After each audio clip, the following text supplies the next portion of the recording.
আম্মা জান আয়েশা জিজ্ঞেস করেছিলেন, ইয়া রাসূলুল্লাহ, আমি যদি কদর পেয়ে যাই আমি কি বলবো এ রাতে? মা আদউ, কি দোয়া করব? রাসূল সাল্লাল্লাহু আলাইহি ওয়াসাল্লাম বললেন, তাকুলিন, আয়েশা তুমি বলবে, আল্লাহুম্মা ইন্নাকা আফুউন তুহিব্বুল আফওয়া ফাআফু আন্নি। আয়েশা তুমি যদি কদরের রাত পেয়ে যাও এটা বলবে, হে আল্লাহ আপনি ক্ষমাশীল, আল্লাহ আপনি ক্ষমাকে পছন্দ করেন, আল্লাহ তাই আপনি আমায় ক্ষমা করেন। হে আল্লাহ আপনি ক্ষমাশীল, আপনি ক্ষমাকে পছন্দ করেন, আল্লাহ আপনি আমাকে ক্ষমা করেন। এই দোয়াটা আমরা যেন বেশি বেশি করি। আমার সাথে সাথে সবাই একটু পড়ুন মেহেরবানি করে। আল্লাহুম্মা ইন্নাকা আফুন তুহিব্বুল আফওয়া ফাআফু আন্নি।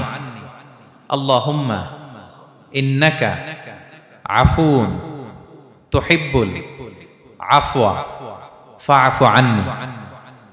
হে আল্লাহ আপনি ক্ষমাশীল, আপনি ক্ষমা করাকে পছন্দ করেন, আল্লাহ আমাকে ক্ষমা করেন। আমরা আমাদের নিজেদের ভাষায় অনেক দোয়া করতে পারবো, কিন্তু রাসূল সাল্লাল্লাহু আলাইহি ওয়াসাল্লামের শেখানো দোয়াগুলো এটা হচ্ছে মানে very precise in wording but comprehensive in meaning.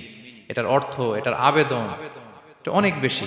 আমি অনেক 10টা-20টা বাক্য বলে এত সুন্দর কথা মিলাতে পারবো না। রাসূল সাল্লাল্লাহু আলাইহি ওয়াসাল্লাম যেটা শিখিয়ে দিয়েছেন, আগে আল্লাহর প্রশংসা করলাম, আল্লাহ আপনি ক্ষমাশীল, আবারও প্রশংসা, আল্লাহ আপনি তো ক্ষমা করাকে পছন্দ করেন। যেটা আপনি পছন্দ করেন না ওইটা তো চাচ্ছি না, যেটা আপনার পছন্দ, যেটা আপনি করতে ভালোবাসেন, গাফিরিয যামবি ওয়া কাবিলিত তাওব, আপনি ক্ষমা করাকে পছন্দ করেন, তওবা কবুলকে আপনি পছন্দ করেন, তো সেটাই তো চাচ্ছি আপনার কাছে, আপনি আমার তওবা কবুল করুন, আল্লাহ আপনি আমাকে ক্ষমা করুন।